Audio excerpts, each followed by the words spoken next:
Recording.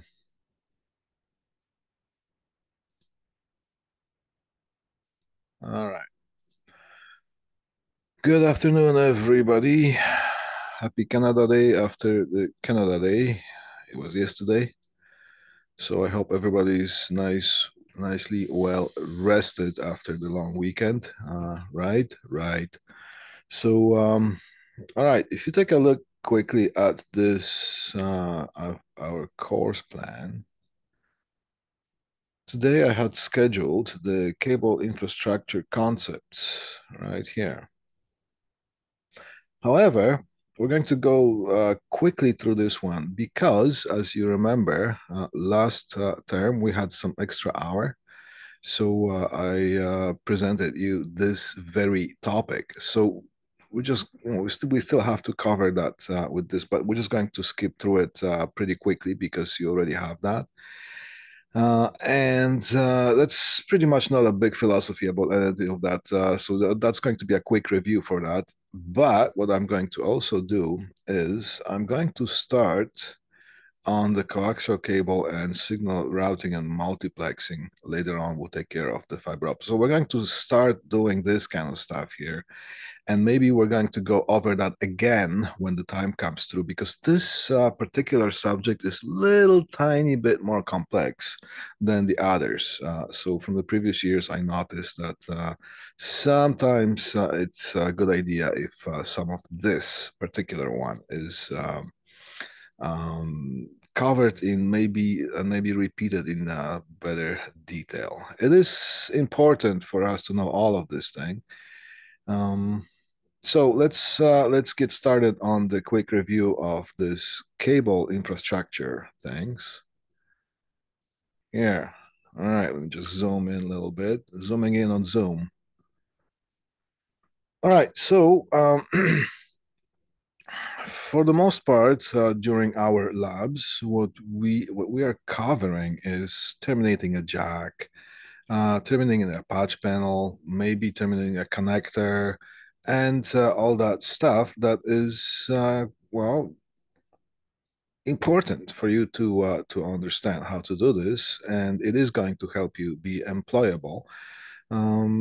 Pretty much all the stuff that I'm showing you could be considered as a skill. So whenever you're going to construct your resume towards employment in within electrical companies, you might actually want to mention some of this, and you might be pleasantly surprised that it might work towards your benefit of getting hired. So anything that you can get to get hired is a well, it's a good thing, right? Okay.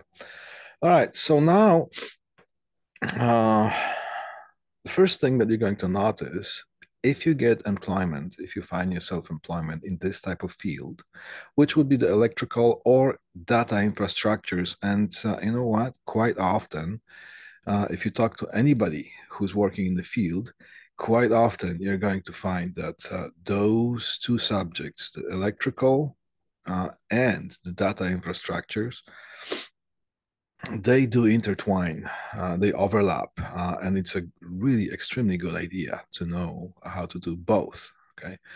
All right. So one of the things you're going to find that when you get yourself an employment in this type of field is that yes, you're going to do some terminations. You're going to terminate jacks. You're going to terminate panels. You're going to terminate connectors.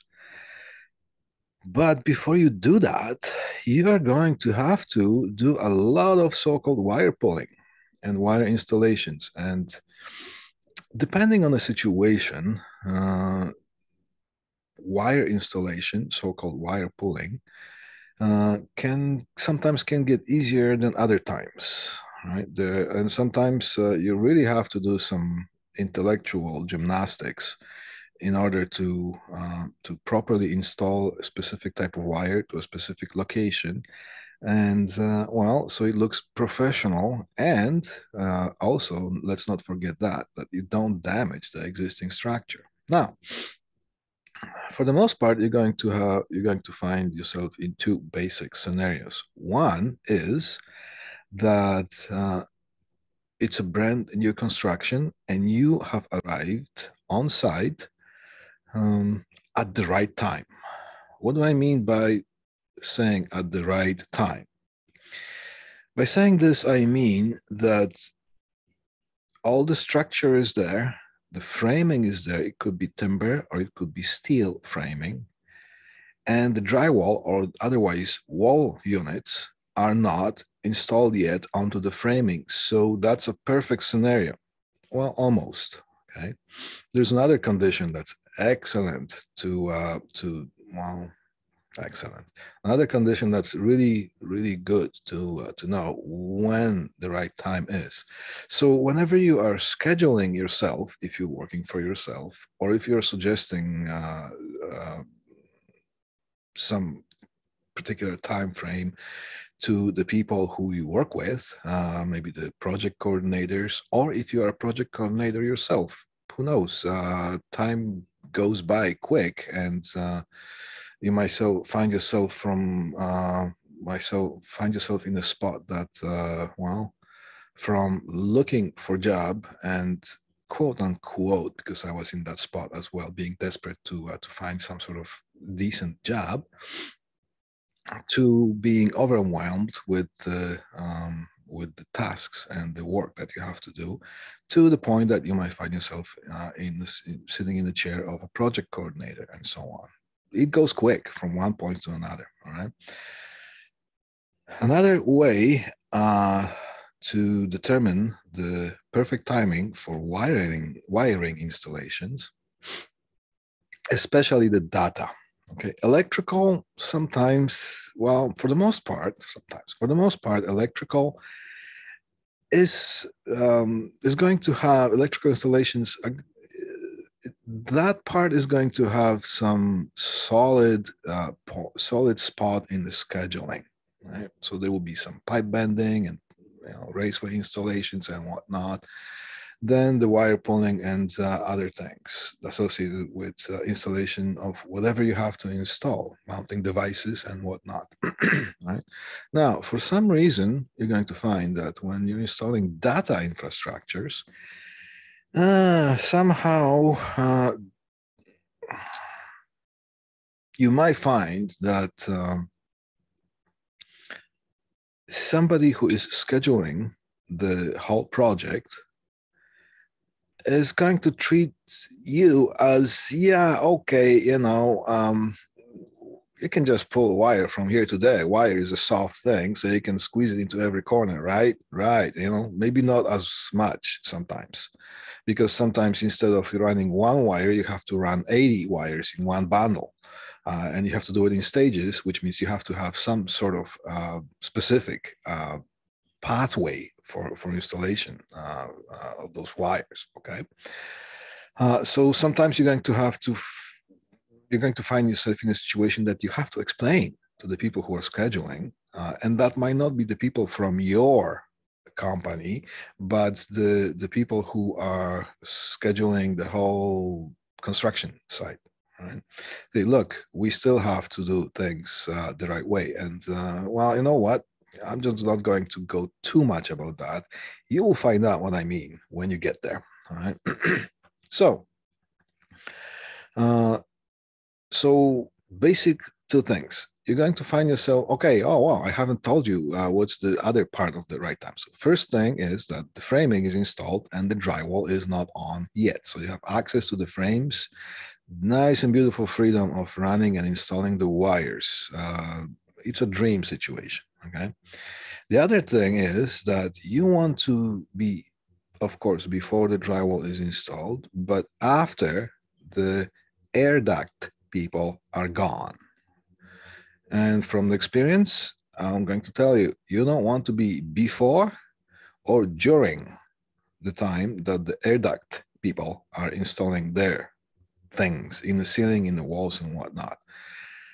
If you're there first and they come second, you can almost count on it that your wires are going to be damaged in some sort of way, because the air duct trades, they not necessarily understand the importance of not disturbing the data wires. To them, it wires a wire, move it away, and then just stuck it somewhere, force it somewhere in the corner. And that actually can really, really affect the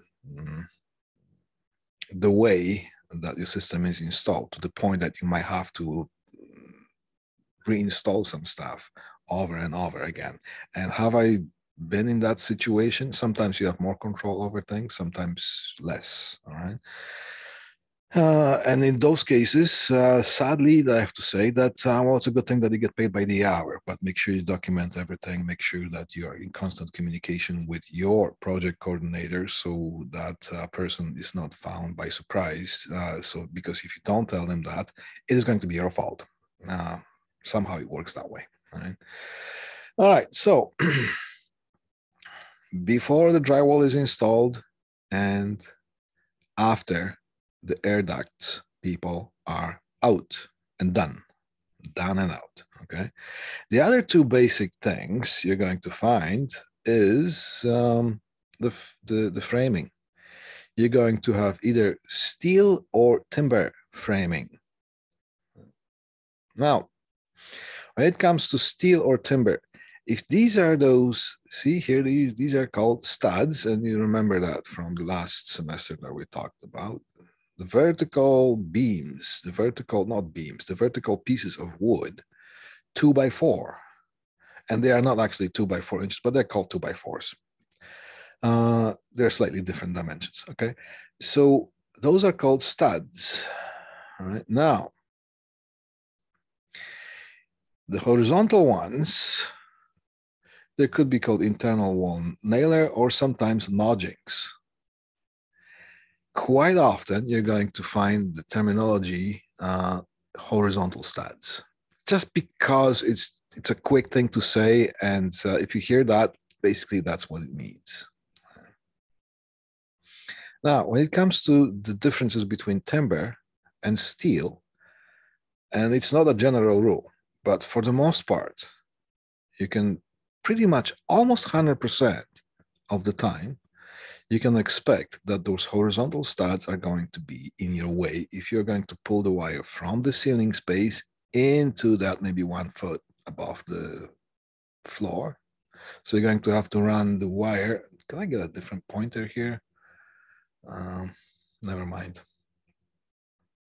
I hope you see my cursor here, right? So sometimes you're going to run the wire from the top in between those horizontal, between those vertical studs, and you're going to have to run the wire right down here. Sometimes you're going to run the wire from the bottom. Maybe it's a first floor, and you would have the convenience of distributing your wiring spider web, if you can call it that way, in the ceiling space in the basement, right? So then that's even better right here, okay? But if it's a timber, wooden structure, you can almost count on that you're going to have those horizontal studs, and you're going to have to deal with that somehow. And sometimes it is not possible to install a specific type of wire in a specific type of way without disturbing the existing walls. So that brings me to the next point here. It is a lot easier. It is a lot easier to do commercial type of installations than residential. When I was, well, for residential, when I was working for myself some time ago, for the most part, I would install security alarms in residential households. My first, I was actually, to be honest, I was trying to stay away from residential, but sometimes somebody calls you and they want an alarm. So what are you going to do? I rarely refused, but I knew that if I have a residential installation, it's going to take me a week at least to complete the proper wiring and installation. While if it was the same size of facility in a commercial, like an office or something, like it would take me maybe a day and a half. Right? Usually I would be able, if I went there early enough, I would be able to finish the whole thing in one day.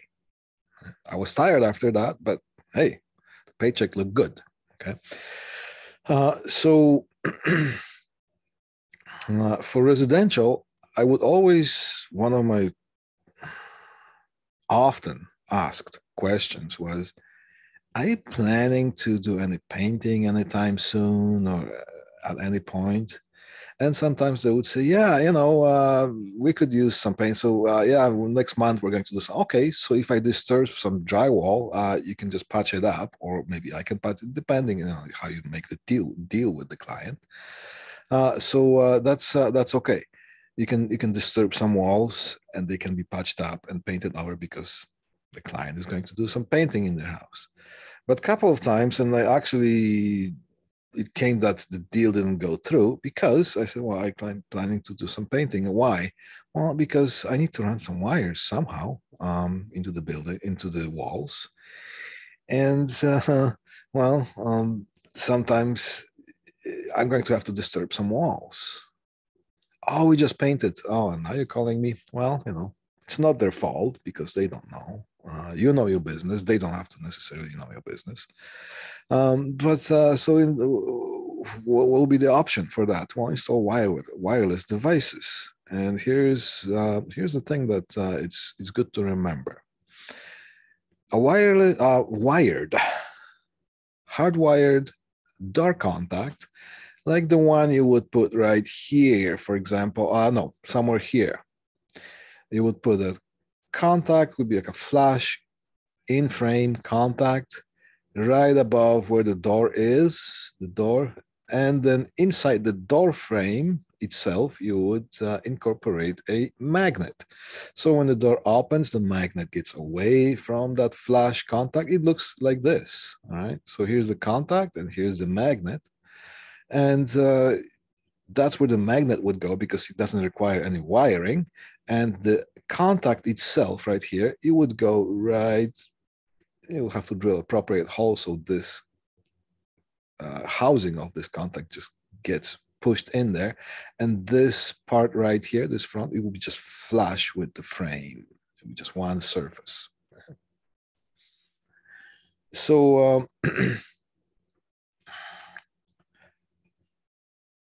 where was I?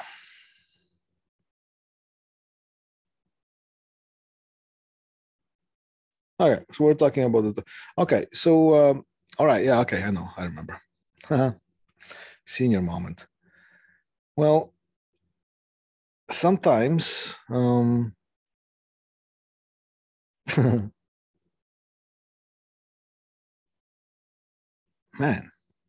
I lost the train of thought again. Oh yeah, wireless versus wired. Man, two senior moments in one in 30 seconds. I must be getting old.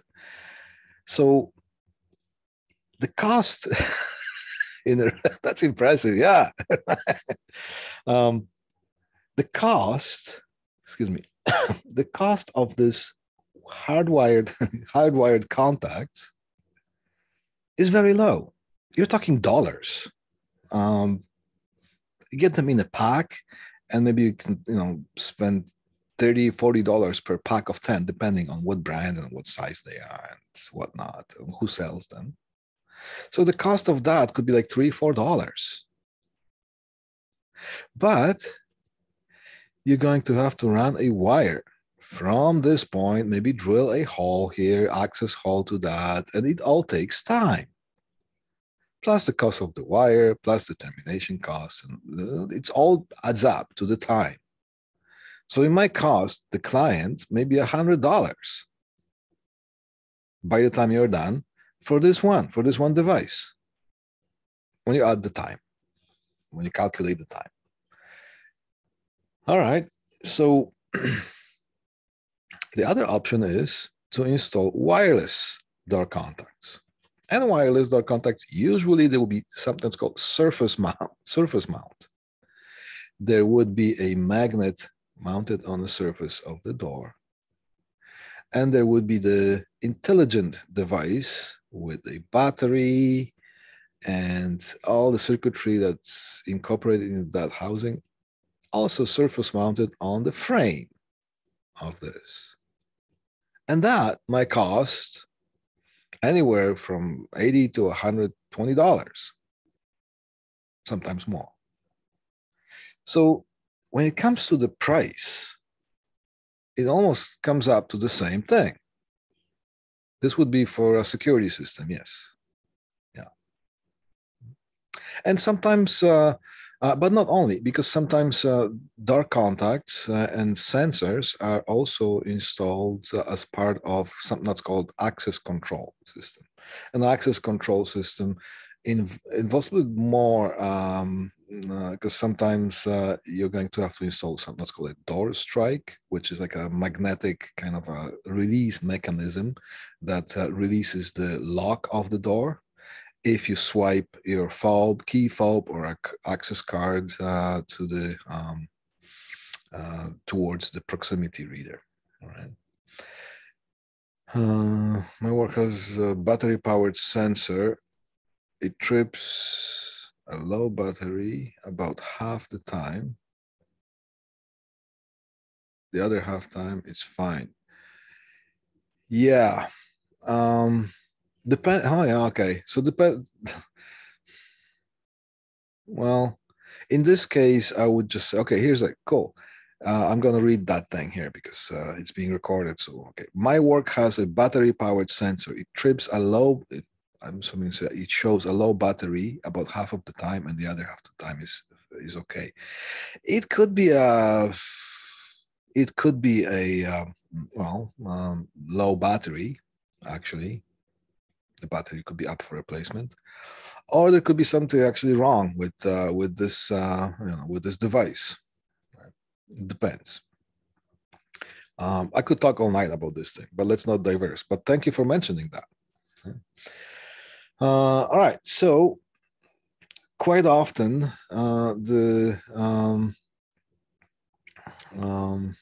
yeah, but it's important thing. Anything that see, just for that type of thing that you mentioned that, and I answered, and it's just one more thing that everybody knows, okay? That you don't have to spend hours of finding things out. So sometimes it was difficult to explain when you deal with people at large. Sometimes you're going to find that you're going to have to explain certain things to certain people in more than one way. And for the most part, when it came to, okay, how much is a wireless sensor? It's $100. Oh no, too expensive. So how many of those? And work out. We got a couple windows here, a couple doors here. Da da da da da. Okay, well, you know what? If you do the wired devices, the price is going to be pretty much almost the same, because you have to add on the time to run the wires. All right. So, and it's sometimes I found that it had to be explained more than once. And I actually had a couple of deals not go through because of that. And you know what? I wasn't crying about that because it was a residential situation. And I knew that, you know, you make your money otherwise on the residual income when it comes to security alarms and monitoring fees if you can get your client to purchase monitoring. But guess what? Sometimes people don't want to pay $25, $30 per month to have it monitored. They want to say, can you make this thing dial my cell phone? Yes, I can, but please let me know. Please, just so you know, I'm not taking any responsibility for that. Right? Maybe you'll be out of range or something like that. So it's by your request. Yes, I can do that, but please don't hold me accountable for any kind of security alarm. It's an electronic device. It's a system that anything can go wrong. So you just have to make sure that it is not a guarantee that if somebody gets a security alarm, then they're not going to get broken in. All right. So for the timber, you're going to find a lot of horizontal studs. So you just have to make sure that you know that. When it comes to steel framing, a lot of the times, almost 100%, you're going to find like a nice hollow space. And this usually would be in commercial settings. And the other thing in the commercial setting is that you're going to have a ceiling space, drop ceiling space with the ceiling tiles, So you can just pop the ceiling tile, run the wires there. Of course, it has to be done properly, but it's so much easier. You actually have access. Right? And then maybe on the bottom, you will have the floor below that also has a drop ceiling. So, top or bottom, you choose. And sometimes when it comes to some old churches and old buildings, well, you just have to bite the bullet and put some dirty clothes on, and you're going to have to crawl underneath the floor and get dirty with the dust of the centuries. All right. Okay. So now, when the house is built, you're going to see nice, smooth area here, and there's a door. But that's basically what it looks like.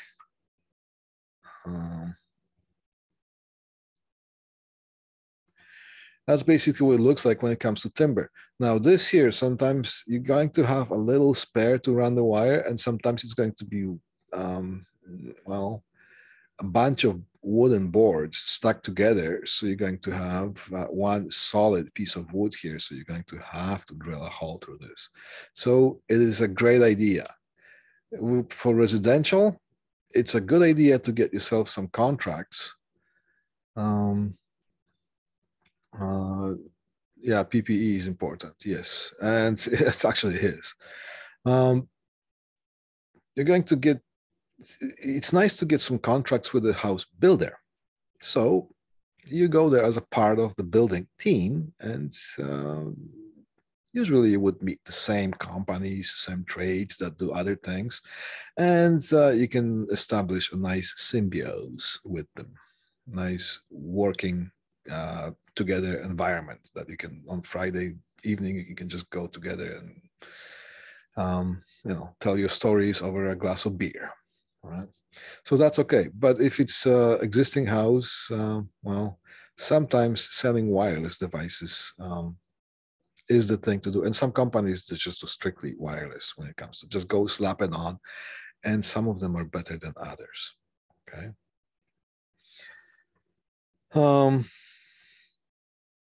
Another view here. Here's a head plate. Here's a sole plate. And here will be a horizontal studs or notchings. And that's what pretty much basic house or construction framing would look like. Timber wise, if it's a steel, then probably you're going to have a nice hollow space here. Quickly. Quite often, you're going to find yourself insulation, especially when you're dealing with outside walls. But a lot of residential clients, when they build their house, they request an insulation to be installed within the interior walls too, which I personally think it's a great idea, because if you don't have insulation installed within the interior walls, everything is heard everywhere. Okay? Now, when you install insulation, you get a little bit more privacy here and there. You feel more comfortable in the house. So, but what happens? How does that affect us when we're pulling wires, installing wiring? Well, if this is a steel frame in a commercial building, if this were a steel frame, so there would be just, and let's say the drywall is already installed, you would just go get a ladder or scissor lift or whatever lift you get there, just to get on top of that here. You can just drop the wire from the top, and with the gravity, it's going to fall where it's supposed to be. You just have to make sure that you make the knockout here in the drywall, not on top of a stud, but you can go up there and just can take a look, see where the studs are. And with the steel frame, you're going to see a bunch of hollow spaces. With the timber, well, not as comfortable, because sometimes you're going to have that head plate right there. And you're going to have to find out where the studs are. So you're just going to drill a hole right from the top. And if it's above the ceiling tiles, that's fine. You can just poke through a couple holes just to make sure. And then you just drop the wire if it's a steel framing.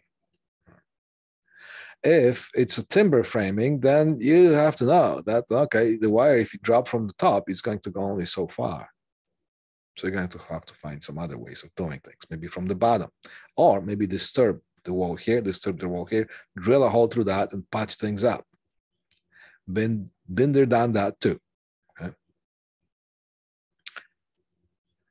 But when we deal with insulation, we can't just drop the wire. We can't drop the beads chain, the beaded chain, the metal chain, because the insulation is there and it's gravity won't help us. So sometimes we're going to have to use what's called the glow sticks or fiberglass rods, or steel fish line or fiberglass fish line, or something stiff that you can just put in there so you can push things through. Also, you have to make sure that you don't disturb the insulation, because you can just squish the insulation. And so that's defeat the purpose of that, and it would not make you look very professional. Using long drill bits, those so-called flexible drill bits, also won't help you, because you're going to start drilling and that drill is going to catch that insulation. It's going to wrap itself around it, and that's not a very happy situation. So just so you know that you're going to have to deal with, check for insulation, timber or steel, or maybe sometimes drill a hole and poke with the longer fiberglass stick to see how far you're going to go. Can you push that stick all the way through where you're supposed to be? Or is it going to stop somewhere, like on that horizontal stab? Yeah. That's if it comes to the interior walls. Right. Then you have those joists. Sometimes in the, if this is just an enclosed thing, which I was not really too fond of those, because like there's no any space here to run the wires here. There is no any space to run, maybe there is a space here because there are those studs here, 2x4s. So maybe you're going to have this much of space to run the wire if you drill a hole, if you can get access from the top. But in residential, quite often, here are the joists, all drywalled in and all closed in, and the next thing on top is the floor of the next floor. All right. Sometimes you have no choice but to just go surface mount. So that's where you get the raceways. You can get it. Yeah, it wraps itself around just like a cotton candy. But if you try to eat that, it just doesn't taste the same for some reason. Right? Yeah. So that would be something that would be not really a happy situation. It would take you much longer than in a commercial. But what can we do here? We can run surface mount, raceway, or those wire moldings, surface mount, stick it in there, run the wire. Done that. But look, if you have the cinder block here, those cinder blocks have hollow spaces and sometimes they align, so you can push things through. Just have to remember that in some situations, those cinder blocks are filled to maybe 1, 2, 3, 4, 5, or 6 blocks, and they're filled. You can only go so far with that hollow space bead, so you just have to always push something in there, see how far it goes. I'm just talking to you about this, and in between all the labs that we're doing, terminating this, terminating that, looking at the color code, yes, but you have no idea, and maybe some of us do, how big part of this job is to be able to pull the wires and install the wires efficiently and in a way that you don't damage the existing structures. Right? Here is what a flexible bit looks like, flexible drill bit. Sometimes they will be like 6 feet long. And on the other side of that, you just put it in the drill. And you can hold that in your hand, actually, right here. If you have the speed control on the thing, just make sure that your skin doesn't wrap around itself. Using gloves helps. But you can also get something that's not very expensive, using the flexible drill guides. You make a knockout here, you snap on the guide and you push back a little, you pull back a little bit so the drill bit doesn't go in the very corner between the stud and the drywall, because if it does, it's going to take the path of least resistance, and guess what's going to happen? It's going to come out through the drywall on the other side or on this side. So with this one here, you can feel, you can push it one way, and you can make the drill bit touch one way on the other, and then just go halfway. And see, there are those screw tip type of tips. You can just push a little bit there, and it stays in one place. It doesn't slide on you. Right? What else do you have in that flexible drill bit? See, there's a little opening here, like a little hole. Once you get through to the other side, you can thread something through it and pull it back, and you're going to have a thread in there, or you can tie something to it. Because one thing is to drill a hole, the other is to actually be able to pull a wire through that hole that you just drilled. And sometimes it's simpler than others. Okay? What did I say here? Screw point tip, flexible drill bit. And if you want to take a look at some of that, I included some sort of a link here that you can just go and take a look.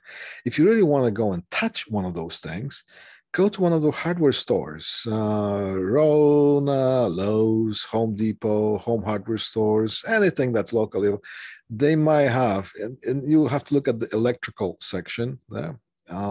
And sometimes they have different diameters, different sizes of those drill bits. So you can look at that, you can touch and see how much they actually cost. I think they're about $40, $50 each. Okay? And some of them have the screw point tips, and some of them don't. If you drill into the wood, you want that, right? Because all you have to do is just push it harder a little bit, just stop this stud here, and it's just going to bite in a little bit, and then you don't have to worry about guiding it. When it comes to drilling through some steel studs, then you don't want that screw tip. You just want just a regular drill bit tip on that. I don't think we're going to have time to do the, what do you call it? The coaxial cable, because we're doing pretty good with this one here. It's a nice review, but it's going to keep with the retention on that. Plus, if there's somebody wasn't there, here's another chance to catch this thing. All right, keeping it dry, finishing it off. Well, what did I mean by that? There are two types of walls. Everything is two types here today. Did you notice that I'm giving you basic two types of everything? Oh, like there are three kinds of people in this world. Ones who can count and the other ones who can't. All right. So there are two basic types of walls that we're going to talk about here. One is the interior wall, and the other one is exterior wall. Exterior walls are a little bit more tricky because, well, if you disturb the exterior wall and if you don't repair it the way it should be after you leave, you can get your client and yourself in a lot of trouble. Interior walls, well, no problem. You can just install the wire and not worry about it when it comes to certain things.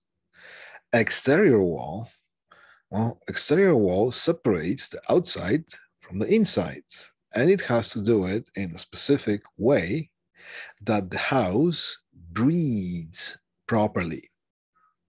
It is supposed to separate it properly, which means not 100%, almost 100%. But if the house doesn't breathe properly, you can also get yourself in a lot of trouble. Now, there are different technologies. So if I say that with the stuff that I just said, somebody can say, oh, yeah, it's not true because so-and-so. Okay, if somebody else is using different technology, that's fine. But it has to fall into the specific logic of a specific system. Sometimes it's not a good idea to mix the old and the new. Like, for example, some of the older buildings, there will be cases of black mold developing because right after, right after, year or two after the new windows were installed in an old building. Well, the old building had its own organics, its own way of existing. It's the walls were breathing in a certain way and they're separating in a certain way. And then that was disturbed and different things. It was brand new windows, and the whole thing all of a sudden is sealed off 100%. And sometimes black mold is. Now, we're not Windows installers. We are not construction people. However, when it comes to installing wiring, we should know certain things. It's more for us knowing what not to do than knowing what to do, but you also have to know what to do. And we're going to go over that sometime in this lesson as well as we continue. All right. Here is a perfect example of an exterior wall. How can you tell? Well, on this side and on that side, it has something that's called a vapor barrier. And notice all the devices are sealed off. Everything is separated. Yes, it's supposed to separate inside from the outside in 100%. However, it does have sort of permeability, which means, well, in magnetism that you have studied, permeability is ability to be magnetized.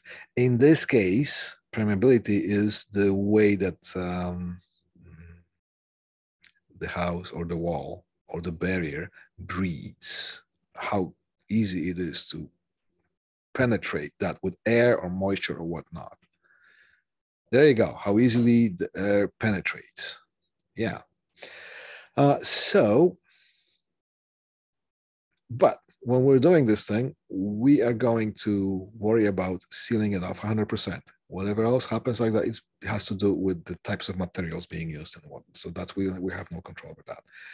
If you need to install or add a device, you should make sure that the outside is separated from the inside, and even using that red tuck tape.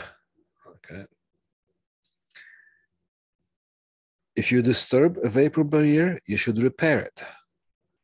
So here's an example. Somebody had to cut out some of the vapor barrier to install a device box. Well, then the whole thing was sealed off again. That's the external wall. Internal walls, we don't have to worry about the vapor barrier because they're internal walls.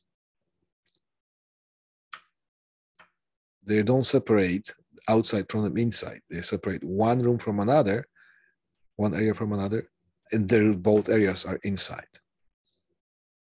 Okay. Poly pans. They look like this. So quite often you're going to find yourself installations. So whenever you do installations, just buy a lot of those and keep them in your van. So you don't have to look for one when you need one. Right? They are quite cheap. And when you run out, you're going to have a special shelf in your van or in your office or house if you're using it for the business. When you see this thing run out of stock, just go and replenish that, replace that. Right? Whenever you're going to install devices on the exterior walls, before the insulation is installed and before the vapor barrier is installed by the other trades, just have those devices in those polypans. And the people who are going to come after you to install the vapor barrier, they will be really happy that you did that. And sometimes it is required of you to do that, period. And if you don't do that, and if you mount the device box without the polypan, you can actually staple that with a staple gun, right, to the stud. If you don't install that, somebody's going to know already right away that you're kind of new and you're still learning. And some of them are going to be friendly and give you a friendly reminder here. You forgot the poly pen, or you forgot the polys, right? Um, so that's every exterior wall, every device. You need to separate that inside from the outside, and those poly pens are required when you're mounting devices on the um, exterior walls.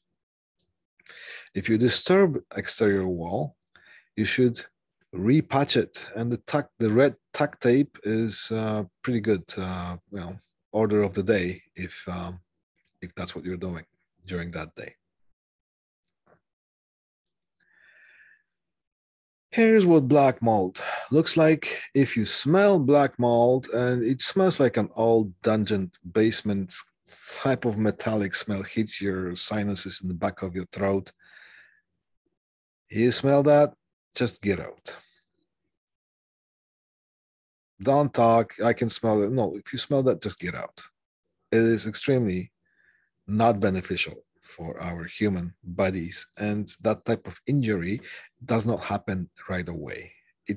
You might get some respiratory problem maybe 20 years down the road. And you know what? 20 years, in 20 years, will be 20 years from now. And you're going to be in that situation. I mean, look, 20 years ago, did you think that you're going to be now? Okay, never mind. I'm getting some face shift references here. And sometimes it's not, it just develops itself, and it's not seen until it starts eating through the walls. My allergies are kicking in just looking at that. Yeah, I can. Yeah, I hear you. Yeah, yeah. Okay.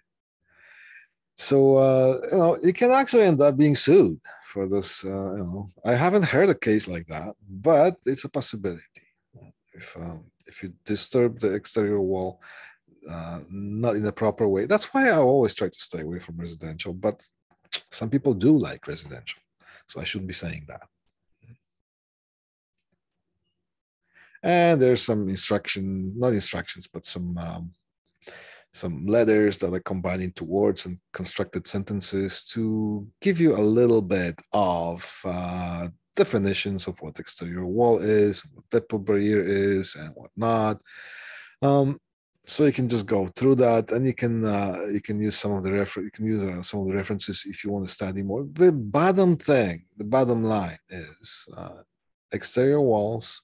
You need to make sure that you patch them properly.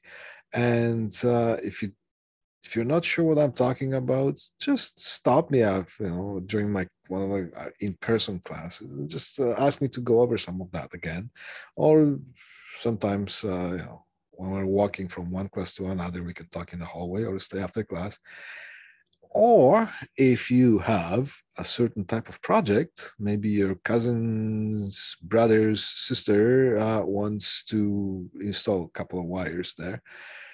When you're going to do that, just make sure what you're dealing with. Is this an exterior wall? Is this an interior wall? Is there a timber framing? Is there still steel framing? Can some of those walls be disturbed? Is there access? Is there space between one side of the wall and the other side of the wall that you can run the wires? Do you have to run surface mount wire molding? Go to some of the electrical sections in any kind of hardware store, and see what do they have for raceways, for wire molding. Wire mold is a brand. There are other ones. There's like Hubble, and there's some other brands, sometimes some no-name brands. Just see, some of them are one piece plastic. Sometimes you can run the EMT that we did. Yes, it is possible to do that, depending, on the venue that it's like a nice living room that of course you're not going to run EMT surface mount, but if it's some kind of a warehouse, you know, anything is doable. I talk to the client. Would you know about rewinding a mini amp Eh? Rewiring a mini amp to take 18650 batteries instead of talk to me later. We're talking about walls now, man. It's okay. Yeah. All right. So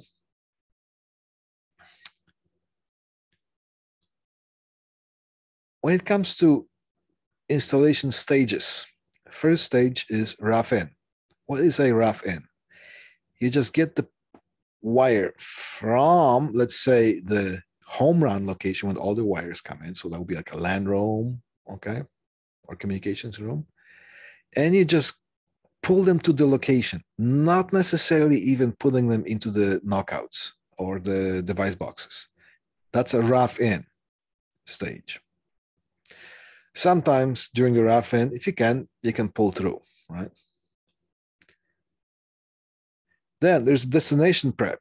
You unwind those coils there and just go bang, bang, bang, install those, get those wires into the jacks or the device boxes on the walls. And you're going to have to cut things to length. And look, here is a thing that I did some years ago. I believe that was in Windsor, Ontario. See, I have an unloaded patch panel right here. And those wires would have data jacks terminated on them, and those would be snapped onto the unloaded patch panels. I like using those, and I'll show you why sometime when we get to the patch panel termination. So that would be the destination prep. And then you're going to do the termination and testing. On the destination, you're going to install the jacks, sometimes in surface mount boxes. See here, I had to mount a wire molding type of a raceway onto a steel beam. I have broken a lot of drill bits because you have to drill into, see, this is how thick the whole thing was. You have to screw them, because if you use the glue, the double-sided tape glue, this thing falls off after about half an hour. So you have to drill those and then just screw those things in. That was a slow job. And then this one here, see, 1, 2, 3, 4. So there's 4 wires going, 4 data wires. Boom, right? Not residential, okay? Much faster. If it was residential, I would spend a week doing that probably. And this would be a head end termination. Okay? So both ways you have to know. But first, what you have to do, see, there's lots of steel framing here. This actually is a facility, if you ask me in person, I'll tell you where that is. It's in Oxford, not too far from Colborne.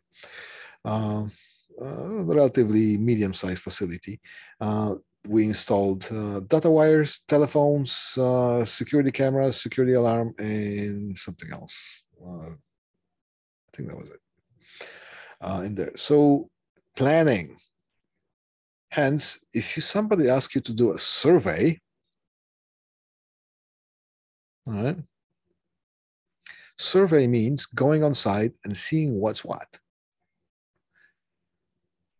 Which ways we're going to run the wires, where are we going to have those outlets done, so on, so on, so on. Here's my friend Ray, and here's my friend Douglas.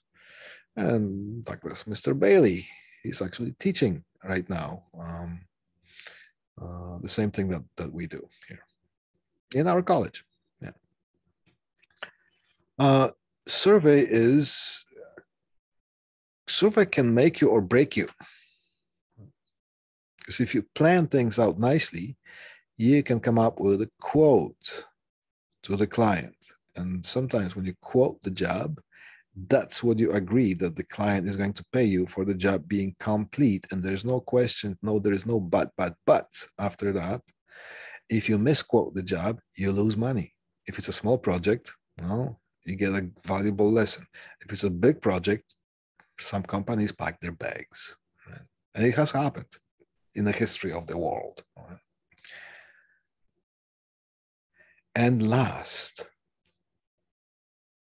what is that? Oh, the deliverables. I'm asking you to do a couple of pictures on that. So we're practicing following the instructions to the T. Okay. When it comes to doing bigger projects or even medium-sized projects, you're going to be asked to submit maybe 60 or 80 pictures, and they are going to have to be in a certain way. So when I'm telling you to do things certain way, it's not because I really, really want to be that way because I want to satisfy my ego. No. The tougher I am on you, and I'm not that tough, the easier it's going to be for you if you develop those habits. It's just going to come naturally to you, right? So deliverables are important. And these are not pictures from internet. These are jobs that I have done. That was, I don't have the, uh, yeah, here it is. It was the monitor that was supposed to be installed. That was in Brentford some years ago. The only thing we had to run the wire molding is because we were required to do that for the extension cord, for the power. Everything else we could hide, we hid them in it. But so look, the pictures they requested, not only had to take pictures, I had to label everything where it was. These are the deliverable pictures that I had to take after the installation. Survey and deliverables. Paperwork. If the paperwork is not done, the day is not done. And here's a couple of yays or nays, pictures from the internet. That's a pretty beautiful done installation, and it's a masterpiece. So it's a yay. All right. It requires a lot of skill and a lot of time to be able to do that kind of stuff. That's a lot of work. Look, even those binding Velcro is synchronized, aligned.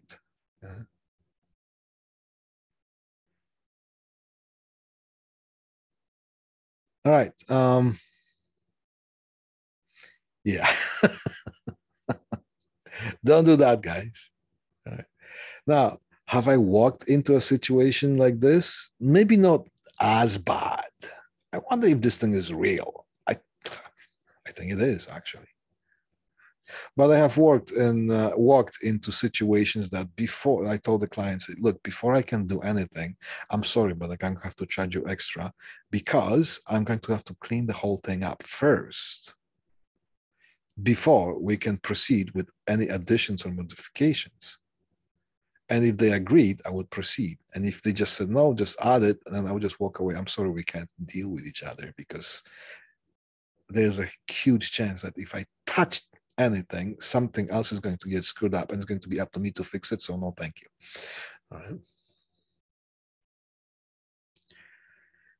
That's another beautiful, and sometimes you're going to get into little, I don't know, ways of your way of doing things. And you're going to take pride in doing the jobs properly. After a while, you hit that stage. Yeah. Yeah, it's going to be a day to unplug. Yeah, sometimes cleaning things up takes a day or two, and sometimes a week.